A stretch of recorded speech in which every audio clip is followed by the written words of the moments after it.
Dear students, welcome to the fifth class on database systems. Today, actually, we have to discuss different types of operations which can be performed on the database systems. So last time we had discussed four types of operations which can be performed on the database system. These operations include defining the database, then constructing the database, manipulating the database, and finally sharing the database.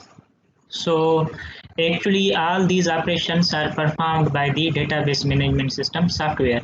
The database management system software which we are studying in this course is the SQL Server DBMS.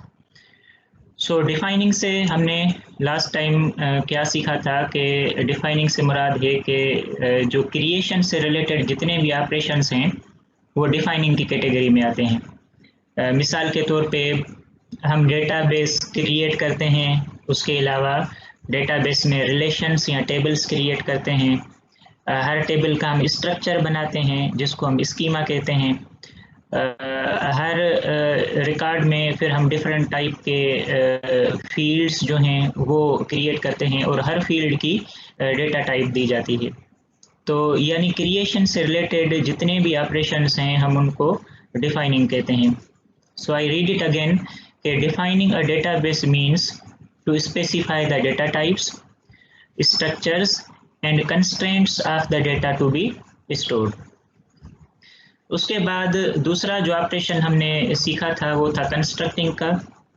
Constructing से मुराद है कि जब हमने structure बना लिया table का तो उसमें जब हम रिकॉर्ड इंसर्ट करते हैं तो उस अमल को हम कंस्ट्रक्टिंग कहते हैं, right. So by constructing it means that inserting the data into the tables. तीसरा ऑपरेशन है मैनिपुलेटिंग का। हम मेटा डेटा पे बाद में आते हैं, लेकिन मैनिपुलेटिंग से क्या मुराद है कि manipulating a database means query and update the database mini world और जनरेट द रिपोर्ट्स। तो अब अगर हम सवाल पूछते हैं अपने डेटाबेस से, जैसे हमने लास्ट लेक्चर में भी एक एक्सरसाइज की थी जिसमें हमने स्कूल के डेटाबेस में से कुछ रिकॉर्ड्स रिट्रीव किए थे। हमने नाम रिट्रीव हम कर सकते हैं, हम एजेस रिट्रीव कर सकते हैं। तो जब आप क्वेरी पूछते हैं, सवाल पूछते हैं अपने डेटाबेस से, तो इस किस्म के यानी एक्शन को हम मैनिपुलेटिंग कहते हैं। चौथा जो आपका ऑपरेशन है उसको हम कहते हैं sharing a database. And by sharing a database means it allows multiple users and programmers to access the database simultaneously. तो इससे मुराद है कि आपका जो डेटाबेस होता है वो काफ़ी सारे यूज़र्स में सेम टाइम पे शेयर हो रहा होता है। काफ़ी सारे यूज़र्स जो हैं वो सेम टाइम पे उस डेटाबेस के साथ कम्युनिकेट करते हैं, सेम टाइम पे उस डेटाबेस को एक्सेस करते हैं।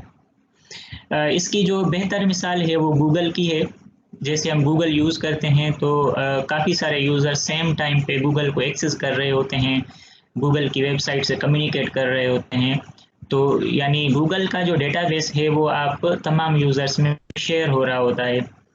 इसी तरह से अगर हम अपनी यूनिवर्सिटी की वेबसाइट की बात करें तो यूनिवर्सिटी की वेबसाइट भी आपकी यानी आपका डेटा बेस ही वहाँ पर मैनेज हो रहा है। तो अगर काफ़ी सारे यूज़र्स सेम वेबसाइट को भी एक्सेस कर रहे हैं तो ये भी आपका शेयरिंग कहलाएगा।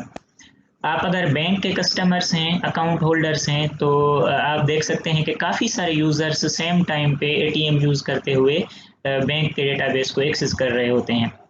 यानी अगर उसके अलावा आपके पास daraz.pk है, काफ़ी सारे यूज़र सेम टाइम पे उस वेबसाइट को एक्सेस कर रहे होते हैं। तो इस चीज़ को हम कहते हैं sharing. By sharing a database means the database is being shared among multiple users and multiple users access the data at the same time.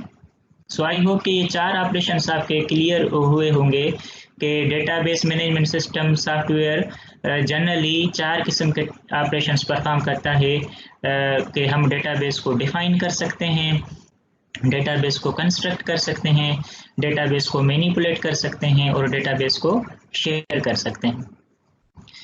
उसके अलावा एक जो इम्पॉर्टेंट यहाँ पर हम कॉन्सेप्ट यूज़ करते हैं डेटाबेसेस की टर्मिनोलॉजी में, वो है आपका मेटा डेटा। ये भी बहुत इम्पॉर्टेंट टर्म है।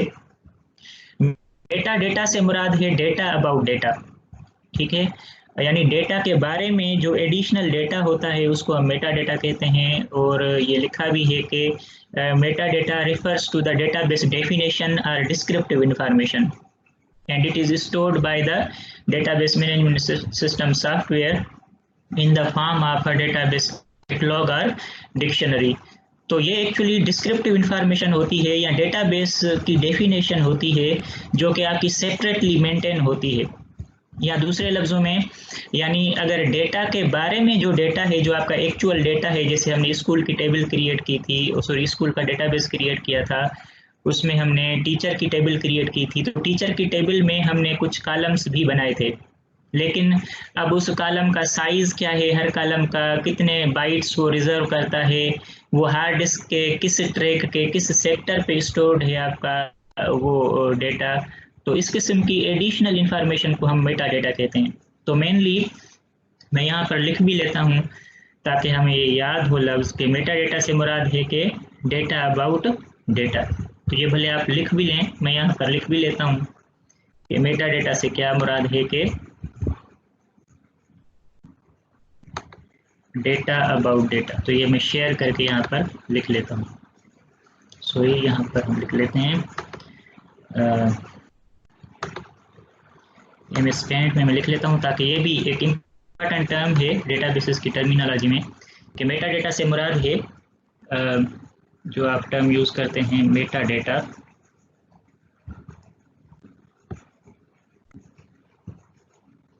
इससे क्या मुराद है डेटा अबाउट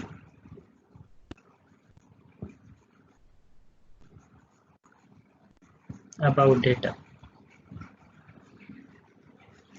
यानी डेटा के बारे में जो डेटा होगा वो आपका मेटा डेटा कहलाएगा।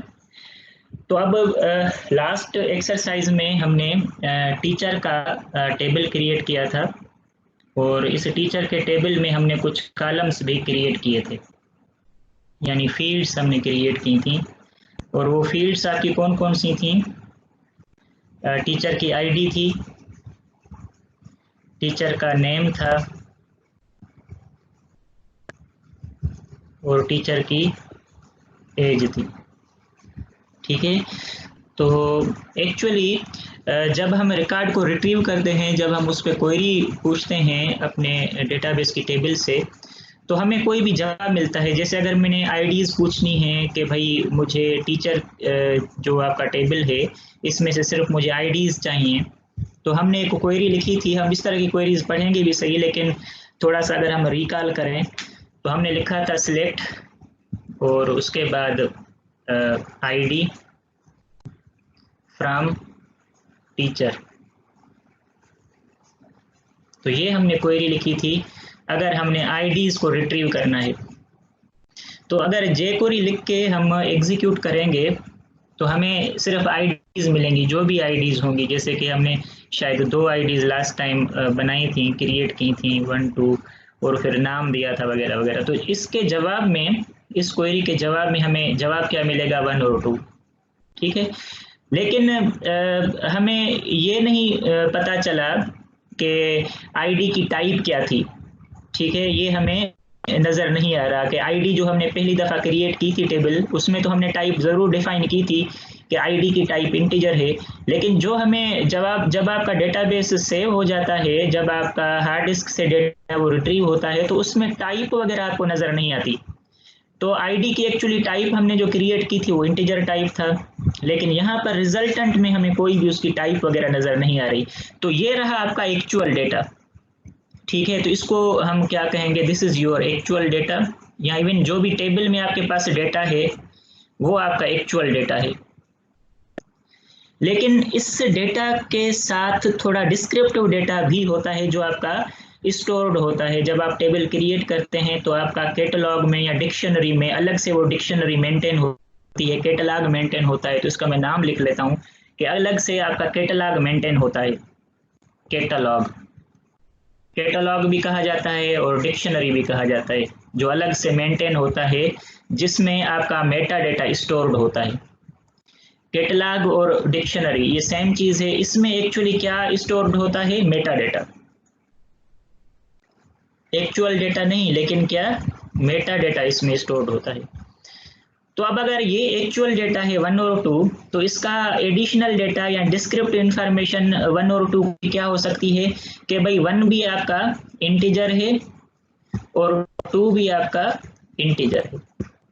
और इंटीजर कितने बाइट्स लेता है, लेट्स सपोज 4 बाइट लेता है हर इंटीजर। और ये इंटीजर हार्ड डिस्क के किस ट्रैक के किस सेक्टर पे स्टोर्ड है, ये इंफॉर्मेशन भी आपकी मेटा डेटा में मौजूद होती है। और हर टेबल में कितने कॉलम्स हैं वो हम काउंट करें तो हमें पता चल सकता है, वरना ये इंफॉर्मेशन भी आपकी ऑटोमेटिकली डिक्शनरी में मेंटेन होती है। हर कॉलम में हर टेबल में कितने रिकॉर्ड्स हैं, ये इंफॉर्मेशन भी आपकी मेटा डेटा में मेंटेन होती है या कैटलॉग में मेंटेन होती है। तो यानी ये जो एडिशनल इंफॉर्मेशन है डेटा के बारे में, यानी डेटा जो है आपका एक्चुअल डेटा जो आपको टेबल में नजर आ रहा है, उसके अलावा या जो उसका एडिशनल डेटा है उसको हम क्या कहते हैं, मेटा डेटा। और ये होना बहुत ज़रूरी है। मिसाल के तौर पे अगर आईडी हमारा प्राइमरी की है, जैसे हमारा शनाख्ती कार्ड का नंबर यूनिक होता है, अगर हम उसको थोड़ी देर के लिए आईडी सपोज कर लें कि भाई हमारा ये जो आईडी है वो यूनिक है, ये आईडी जो है वो यूनिक है, इसकी तरह का और कोई हमारे पास आईडी नहीं हो सकता। अगर किसी का 1 है तो 1 किसी और शख्स का आईडी नहीं हो सकता, तो ये यूनिक कहलाएगा। तो अब अगर इस तरह के हमने कंस्ट्रेंट्स लगाए हैं कि भाई ये हमारा यूनिक आईडी होगा, इस तरह का कोई और शख्स की आईडी नहीं होगी, तो ये वाले जो इंफॉर्मेशन होती है या कंस्ट्रेंट्स हम इसको कहते हैं, ये इंफॉर्मेशन भी आपकी मेटा डेटा में स्टोर होती है। यानी मेटा डेटा में ये स्टोर्ड होगा कि जो आपकी आईडी है वो आपकी क्या है, यूनिक होगी।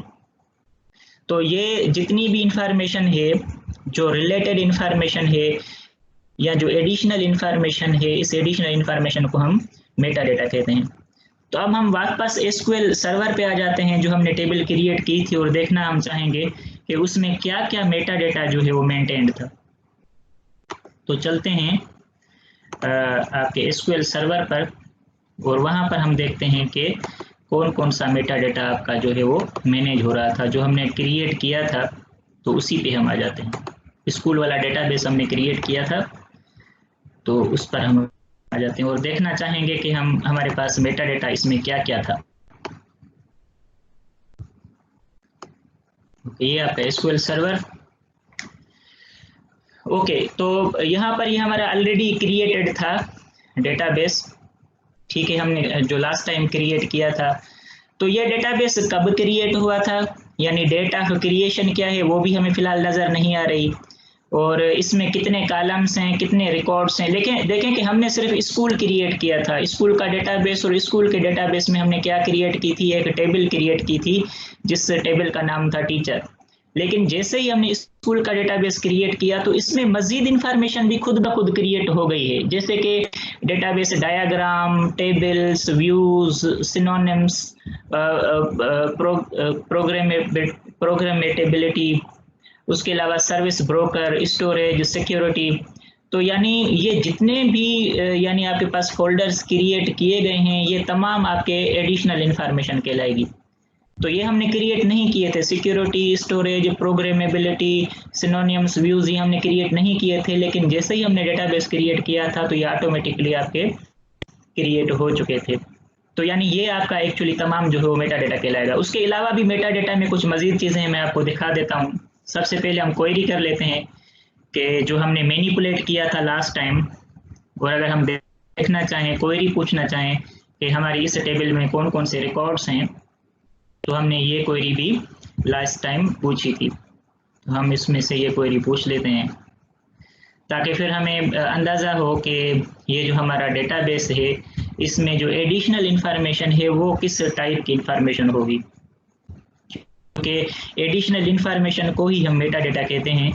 तो वो हम एडिशनल इंफॉर्मेशन हम देखना चाहते हैं कि वो एडिशनल इंफॉर्मेशन आपकी क्या है। तो हम क्वेरी लिखते हैं select star from school, sorry from teacher, क्योंकि ऑलरेडी हमने ये टेबल क्रिएट कर ली थी। और यहाँ से मैं सिलेक्ट कर लेता हूँ स्कूल का डेटाबेस, ये वाले स्कूल। और अब हम ये क्वेरी पूछते हैं, select star from school, sorry from teacher. तो ये देखें कि ये मुझे रिजल्टेंट मिला है, जिसमें मेरे पास आईडी का कॉलम मुझे मिल रहा है 1 2 3, उसमें नेम मिल रहा है हमें, मुझे एज मिल रही है कि आईडी जो है वो 1 है, उसका नाम सलीम है, एज जो है 35 ईयर्स है, आईडी 2 है अली है और 30 ईयर्स उसकी एज है, 3 है अजहर है और 25 जो है उसकी एज है। तो अब इस तरह की इंफॉर्मेशन में हमारे पास एडिशनल इंफॉर्मेशन हमें नज़र नहीं आ रही, और आनी भी नहीं चाहिए, क्योंकि हम एडिशनल इंफॉर्मेशन में इंटरेस्टेड नहीं होते, हम एक्चुअल डेटा में इंटरेस्टेड होते हैं। ये आपका एक्चुअल डेटा है, तो हम इसको मज़ीद मॉडिफाई कर सकते हैं। अगर हम सिर्फ नाम देखना चाहें या सिर्फ हम नाम देखना चाहते हैं, तो मैं लिखूँ नेम फ्रॉम टीचर, ओके, और फिर मैंने इसको सिलेक्ट करके इसको एग्जीक्यूट कर दिया। अब सिर्फ मुझे नाम नज़र आ रहे हैं, लेकिन क्या मुझे डेटा टाइप नज़र आ रही है? नहीं। क्या मुझे ये नज़र आ रहा है कि ये टेबल कब क्रिएट हुई थी?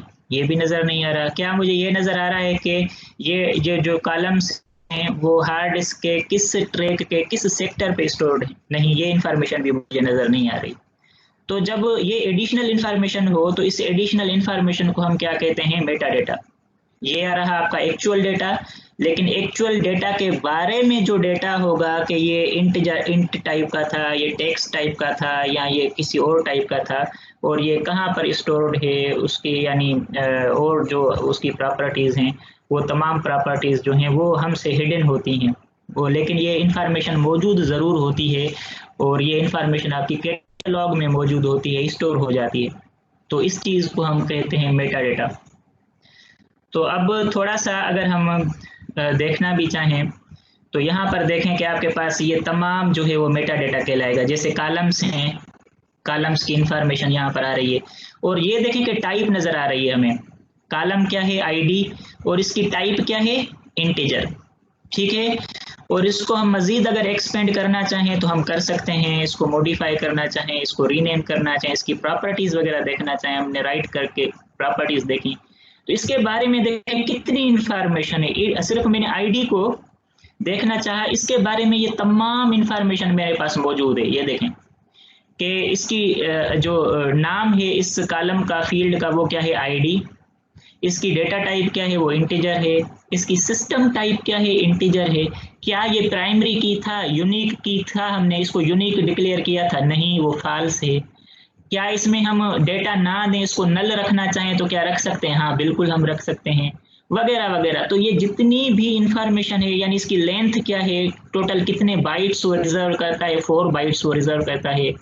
उसके अलावा उसकी प्रिसिशन क्या है? वो 10 है, कि 10 डिजिट्स तक हम मैक्सिमम इसकी आईडी दे सकते हैं, यानी 10 डिजिट्स तक इसकी आईडी दी जा सकती है, ठीक है। यानी अगर मैं आईडी दूं तो 1 2 3 4 5 6 7 8 9 और 0, तो यानी 10 डिजिट्स तक इसकी आईडी दी जा सकती है। इतनी बड़ी आईडी हो सकती है। और इसका जो टोटल साइज है, कितने बाइट्स ऑक्यूपाई करेगा, वो 4 करेगा, वगैरह वगैरह। तो ये सारी जो इंफॉर्मेशन है ये हमने क्रिएट नहीं की थी, खुद से क्रिएट नहीं की थी, हमने सिर्फ उसकी टाइप दी थी। बाकी ये जितनी भी चीजें हैं वो सारी यानी एडिशनल इंफॉर्मेशन कहलाएगी। ये इसको हम डिस्क्रिप्टिव इंफॉर्मेशन कहेंगे, और इसी ही डिस्क्रिप्टिव इंफॉर्मेशन को हम कहते हैं मेटा डेटा। तो इसी तरह से अगर आपके पास दूसरा कॉलम है तो उसका भी पूरा मेटा डेटा मेंटेन हो रहा होगा। अगर राइट क्लिक करके हम प्रॉपर्टीज पे जाएं तो ये देखें, यानी नेम, नेम क्या है? इसका नेम, ठीक है। इस कॉलम का नाम भी नाम ही है, यानी इसका नेम जो हमने डिक्लेयर किया था। और इसकी टाइप क्या है? डेटा टाइप हमने क्या डिफाइन की थी? टेक्स्ट। सिस्टम टाइप क्या है? टेक्स्ट। क्या ये प्राइमरी की था? नहीं, प्राइमरी की नहीं है। प्राइमरी की को मैं एक दफ़ा लिख लूँ, क्योंकि ये हम कॉन्सेप्ट बाद में भी डिस्कस करेंगे। लेकिन प्राइमरी की एक्चुअली कहा किसको जाता है? एक मिनट, ये चैट में मैं देख लूँ कि ओके, प्रॉपर्टीज की स्क्रीन शेयर नहीं हो रही, सॉरी। मैं शेयर करता हूँ, ठीक है, ठीक है, थैंक यू बताने का शुक्रिया। ठीक है, मैं बता रहा हूँ, एक मिनट मैं शेयर करता हूँ, दैट्स गुड। मैं शेयर कर रहा हूँ अभी स्क्रीन। क्योंकि अलग से विंडो ओपन हो जाता है तो इस वजह से वो ओपन नहीं हो रहा। अब नज़र आ रहा होगा आपको, ठीक है। तो एक्चुअली जो हमने पहला आईडी देखा था उसी तरह की ही यहाँ पर हमने ये प्रॉपर्टीज़ जो हैं उसकी यहाँ पर देखने की हमने कोशिश की है। जैसे कि ये देखें, हमारा जो दूसरा कॉलम था उस कॉलम को हमने जो नाम दिया था वो क्या था, नेम का कॉलम। और नेम के कॉलम की डेटा टाइप क्या है, टेक्स्ट, वो हमने टेक्स्ट डिफाइन किया था। इसकी सिस्टम टाइप क्या है, प्राइमरी की क्या है, क्या ये प्राइमरी की है, नहीं, हमने इसको एज अ प्राइमरी की डिजिग्नेट नहीं किया था। क्या इसमें हम नल दे सकते हैं, हाँ नल दे सकते हैं। अगर कोई भी वैल्यू ना दें तो हम ये वैल्यू दे सकते हैं। यानी अगर मैंने नाम दिया था, कोई स्पेसिफिक अजहर दिया था, अली दिया था, कासिम दिया था, लेकिन अगर नाम को मैं एम्प्टी रखता तो मैं एम्प्टी रख सकता था। तो अब इस तरह की जो इंफॉर्मेशन है उसको हम क्या कहते हैं, मेटा डेटा। ठीक है, तो मेटा डेटा से मुराद है कि ये आपके डेटा के बारे में डेटा है जिसमें आप काफ़ी सारी इंफॉर्मेशन जो है वो आप स्टोर कर सकते हैं। और यही हमने अभी आईडी के लिए भी देखा था, ठीक है ना। तो जब हमने आईडी पे राइट क्लिक करके ओपन किया था तो आईडी के बारे में भी ये काफ़ी सारी इंफॉर्मेशन आपकी मेंटेन होती है। और यहाँ पर देखें कि लेंथ दी गई है, इसकी लेंथ वाला कॉलम है कि यानी इसकी लेंथ क्या होगी, तो ये जो है वो 16 यानी करेक्टर्स जो है वो स्टोर कर सकता है, ठीक है। तो ये पूरी इंफॉर्मेशन जो है हमने खुद से क्रिएट नहीं की थी, लेकिन ये ऑटोमेटिकली क्रिएट हो जाती है। और इस तरह की इंफॉर्मेशन को हम कहते हैं मेटा डेटा। यानी डेटा के बारे में, डेटा हमारा क्या था, नाम, लेकिन नाम के बारे में ये जो एडिशनल चीज़ें हैं कि क्या ये प्राइमरी की है, इसकी डेटा टाइप क्या है, इसकी लेंथ क्या होगी, हर नाम की लेंथ, उसमें कितने करेक्टर्स आएंगे, ये हार्ड डिस्क के किस ट्रैक के किस सेक्टर पे स्टोर्ड होता है, तो ये सारी इंफॉर्मेशन भी आपकी जो है वो सेव होती जाती है। एडिशनल एक डायरेक्टरी बनती है, उस एडिशनल डायरेक्टरी में ये आपकी इंफॉर्मेशन सेव होती है। तो ये इंफॉर्मेशन जो एडिशनल इंफॉर्मेशन हो, जो डिस्क्रिप्टिव इंफॉर्मेशन हो, इसको हम कहते हैं मेटा डेटा। ये हमें याद होना चाहिए। वैसे जब भी हम पूछते हैं तो हमें कहा जाता है कि Meta data means data about data, लेकिन फिर फर्दर पूछा जाता है कि भाई इस डेटा अबाउट डेटा के बारे में आपका क्या ख्याल है, तो फिर वो लोग नहीं बता पाते। तो एक्चुअली डेटा के बारे में, डेटा से मुराद है कि जो आपने नाम का डेटा क्रिएट किया था, जो आपने आईडी क्रिएट की थी, जो आपने एज क्रिएट की थी, तो उस आईडी के क्रिएट होने के साथ एडिशनल इंफॉर्मेशन भी आपकी सेव हो जाती है। जैसे कि उसकी टाइप है, आईडी में कितने डिजिट्स आ सकते हैं, क्या वो प्राइमरी की है, क्या उसमें नल दिए जा सकते हैं, और ये पूरी टेबल जो है वो पूरी टेबल की इंफॉर्मेशन आपके पास ये मेंटेन होती है। तो ये वाली इंफॉर्मेशन हमें नज़र नहीं आती। जब हम क्वेरी पूछते हैं तो हमें सिर्फ जवाब नज़र आता है कि हमारी आईडी क्या है, हमारा नाम क्या है, या हमारी एज क्या है, लेकिन ये एडिशनल इंफॉर्मेशन हमें नज़र नहीं आती, लेकिन ये मौजूद ज़रूर होती है। और यही इंफॉर्मेशन आपकी क्या कहलाती है, मेटा डेटा कहलाती है। इसमें एक टर्म हमने यूज़ किया है प्राइमरी की का, कि जब भी हम टेबल क्रिएट करते हैं तो हम कोई एक ऐसा कॉलम ज़रूर बनाते हैं जो कि यूनिक हो और उसमें नल ना दिए जा सके। यानी उसमें अगर हम उसको कहें कि भाई उसकी कोई वैल्यू हम नहीं देना चाहते तो ऐसा ना हो सके। तो इस किस्म की फील्ड को या इस किस्म के कॉलम को हम क्या कहते हैं, प्राइमरी की कहते हैं। तो यहाँ पर मैं लिख देता हूँ कि प्राइमरी की क्या है और किस तरह से काम करती है। मैं दोबारा से ये स्क्रीन शेयर करता हूँ जिसमें मैं प्राइमरी की का टर्म लिखता हूँ। ओके, न्यू ले लेते हैं और हमने क्या लिखा, प्राइमरी की, ठीक है। प्राइमरी की, एक्चुअली प्राइमरी की क्या है, ये एक फील्ड होती है, ठीक है। फील्ड जैसे हमारे पास आईडी थी, ये आईडी हमारी क्या है, टेबल में ये फील्ड थी, ये कॉलम था, ठीक है। और तो इसको मैं क्या कहूँगा, ये मेरी फील्ड है, या दूसरे लफ्जों में ये मेरा कॉलम है, ठीक है, कॉलम।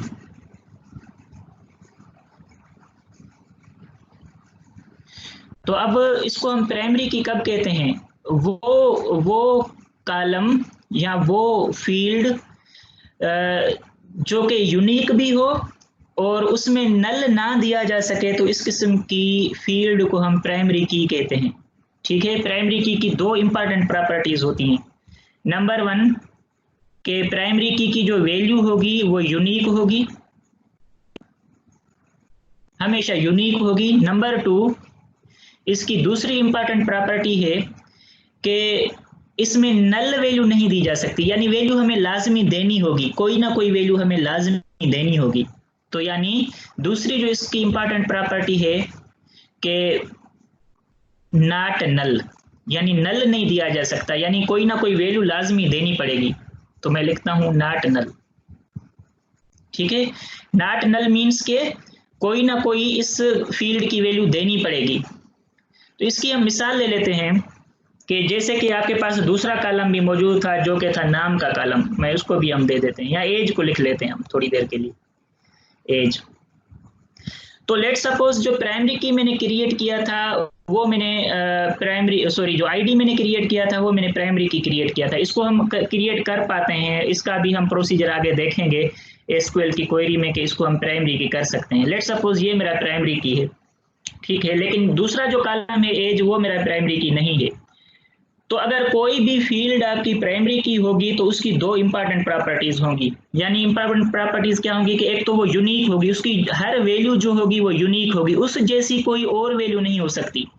कि लेट सपोज जो पहला रिकॉर्ड था उसकी आईडी है 1, दूसरा रिकॉर्ड जो है उसकी आईडी है 2, और तीसरा रिकॉर्ड है उसकी आईडी अगर मैं 1 रखूं तो ये मैं नहीं रख सकता।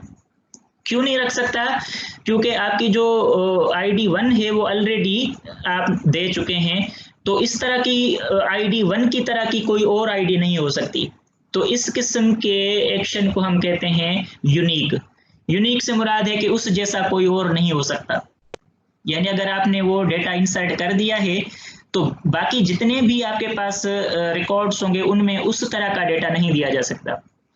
और हमारी आम जिंदगी में जो प्राइमरी की मिसालें हो सकती हैं वो आपका शनाख्ती कार्ड का नंबर है, कि हमारे पाकिस्तान में जितने भी लोगों के शनाख्ती कार्ड बने हैं किन भी दो शख्सों का सेम शनाख्ती कार्ड नहीं हो सकता। इट्स नॉट पॉसिबल, ये हो ही नहीं सकता। तो यानी आपका शनाख्ती कार्ड का जो नंबर है वो क्या है, यूनिक होता है और वो प्राइमरी की होता है। और दूसरा कि आपका शनाख्ती कार्ड, क्या ऐसा कोई शख्स पाकिस्तान में हो सकता है कि उसका शनाख्ती कार्ड तो बना हुआ हो लेकिन उसका जो शनाख्ती कार्ड का नंबर है वो मिसिंग हो, उसको शनाख्ती कार्ड का नंबर ना दिया गया हो लेकिन उसका शनाख्ती कार्ड बना दिया गया है, तो ये भी नहीं हो सकता। तो यानी ये दो इंपॉर्टेंट प्रॉपर्टीज जो हैं वो प्राइमरी की के लिए मीट होना बहुत ज़रूरी है, कि अगर कोई भी फील्ड कोई भी कॉलम हम उसको प्राइमरी की के तौर पे क्रिएट करते हैं तो वो हमेशा उसमें जो वैल्यू दी जाएगी वो यूनिक भी होगी और उसकी वैल्यू लाजमी दी भी जाएगी। और यूनिक वाली मिसाल हमारा शनाख्ती कार्ड है। इवन आपका रोल नंबर, जो आपका रोल नंबर है वो भी देखें कि आपकी क्लास में जितने भी स्टूडेंट्स हैं हर स्टूडेंट का रोल नंबर दूसरे से मुख्तलिफ है, तो ये यूनिक वाली प्रॉपर्टी कहलाएगा। और ऐसा भी नहीं हो सकता कि कोई ऐसा स्टूडेंट हो जिसको रोल नंबर ना दिया गया हो और उसका रोल नंबर मौजूद ना हो, तो आपकी क्लास में ऐसा कोई भी स्टूडेंट नहीं हो सकता जिसका रोल नंबर ना हो, यानी उसकी वैल्यू नल हो, रोल नंबर की वैल्यू नल हो, ऐसा भी नहीं हो सकता। तो जो कॉलम भी आपका प्राइमरी की होगा वो हमेशा यूनिक भी होगा और उसके अलावा उसकी वैल्यू लाजमी दी जाएगी। लेकिन दूसरा जो अभी हमने कॉलम क्रिएट किया था एज वाला, ये हमने प्राइमरी की के तौर पे नहीं क्रिएट किया था, इसको हमने आम कॉलम के तौर पे क्रिएट किया है। तो इसकी जो वैल्यूज हो सकती हैं वो उन पे कोई रिस्ट्रिक्शन नहीं है, कोई कंस्ट्रेंट नहीं है, लेकिन आपके आईडी पे हमने प्राइमरी की का कंस्ट्रेंट जरूर दिया था, इस पे कोई कंस्ट्रेंट नहीं है।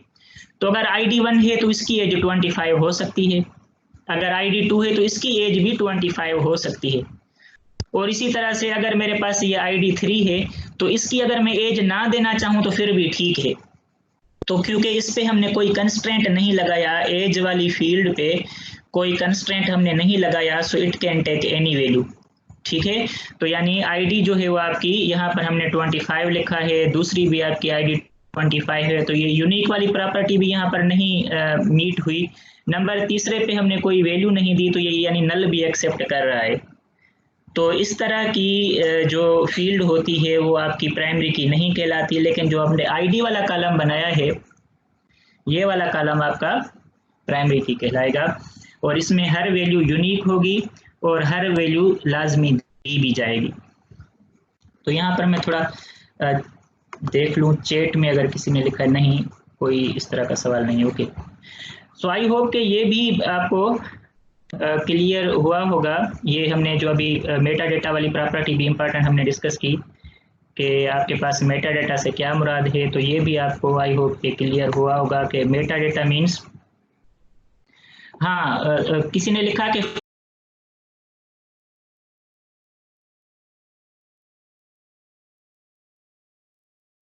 वो 4 ऑपरेशंस होते हैं। डिफाइनिंग का ऑपरेशन डेटाबेस पे परफॉर्म किया जाता है, कंस्ट्रक्टिंग का ऑपरेशन डेटाबेस पे परफॉर्म किया जाता है, मैनिपुलेटिंग का जिसको हम क्वेरी पूछना, क्वेरी करना, सवाल पूछना, अपडेट करना, डिलीट करना, ये आपके तमाम कोई मैनिपुलेटिंग में आते हैं ऑपरेशंस। और जो चौथा ऑपरेशन था डेटाबेसेस पे जो परफॉर्म किया जाता है वो है शेयरिंग का, कि आपका डेटाबेस जो है वो काफ़ी सारे यूजर्स में शेयर हो रहा होता है।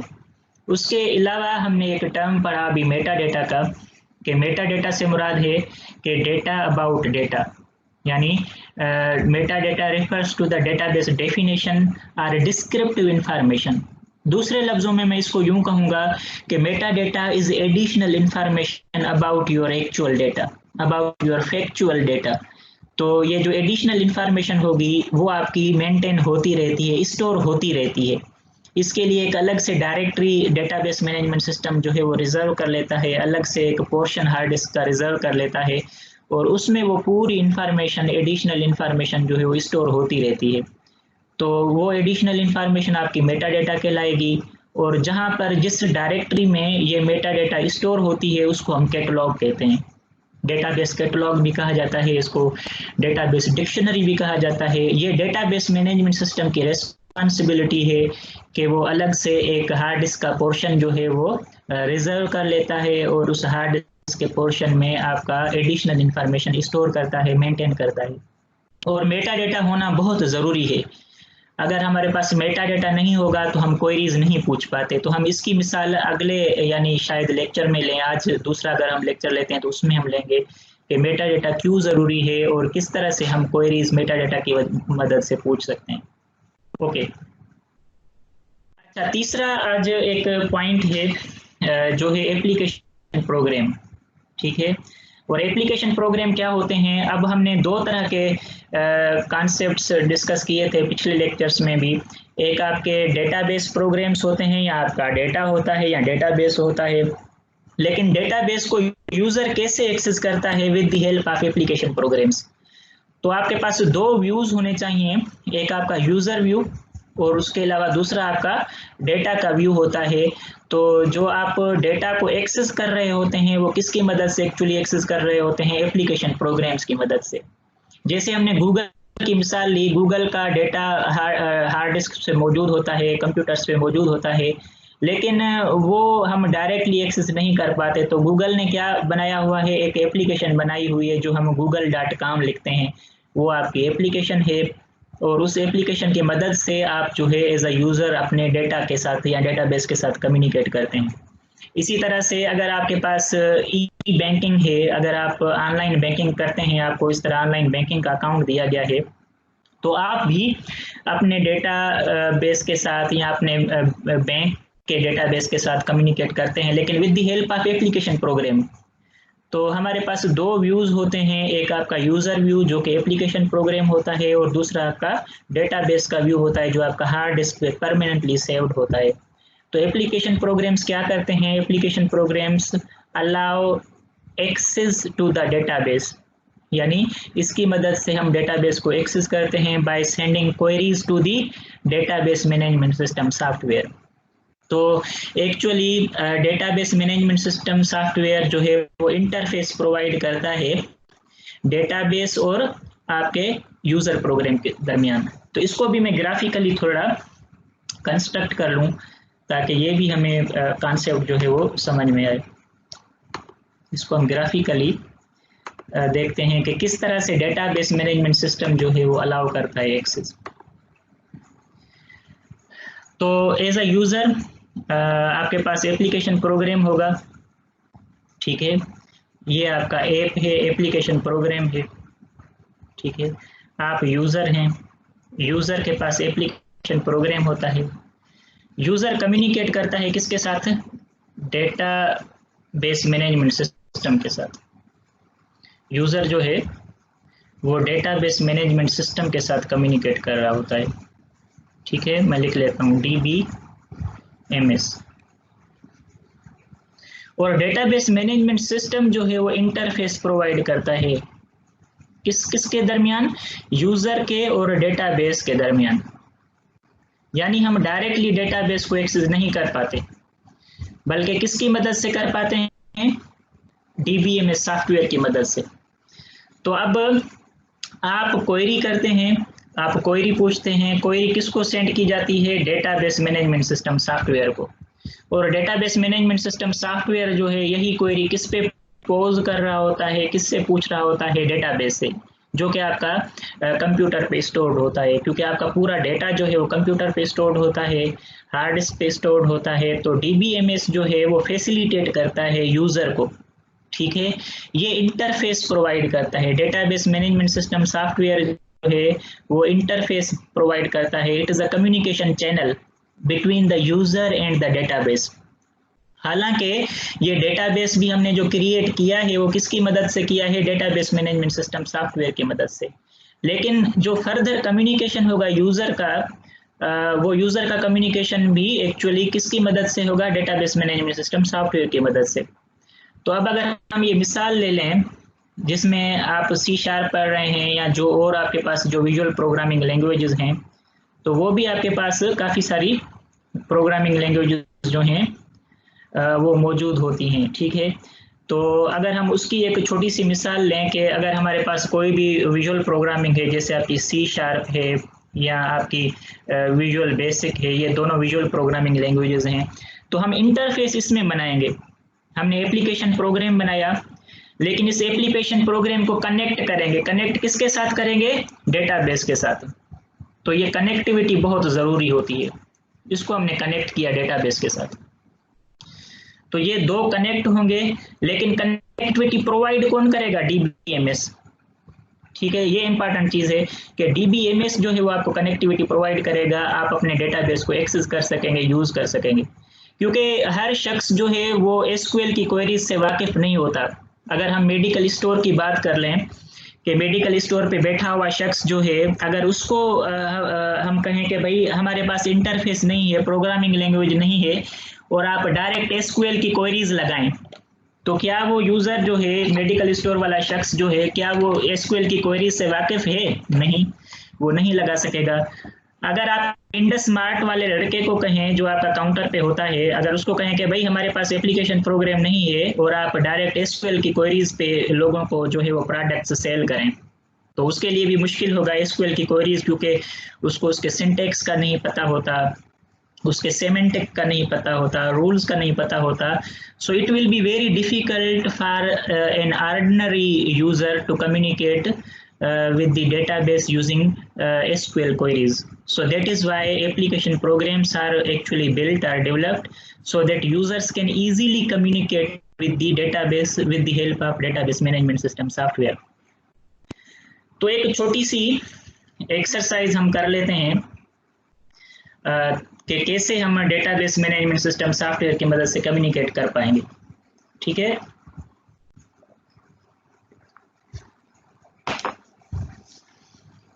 तो हम ऐसा करते हैं कि यहाँ पर हम ब्रेक लेते हैं और उसके बाद पूरे 12 बजे जो है हम दोबारा कंटिन्यू करते हैं, क्योंकि आपकी ही ये रिक्वायरमेंट थी कि एक कंटिन्यूस क्लास जो है 2 घंटे का, वो शायद it becomes a bit difficult for you.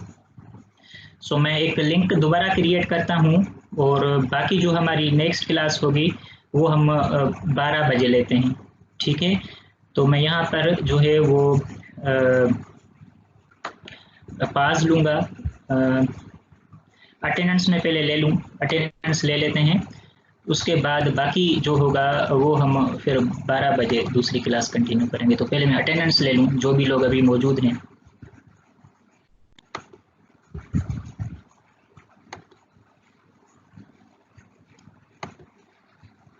Okay, सो यहाँ पर हम ब्रेक लेते हैं, फिर 12 बजे मैं लिंक आपका व्हाट्सएप पे शेयर करूँगा अभी, तो 12 बजे फिर रिमेनिंग जो होगा क्लास का पार्ट वो हम कंटिन्यू करेंगे 12 बजे।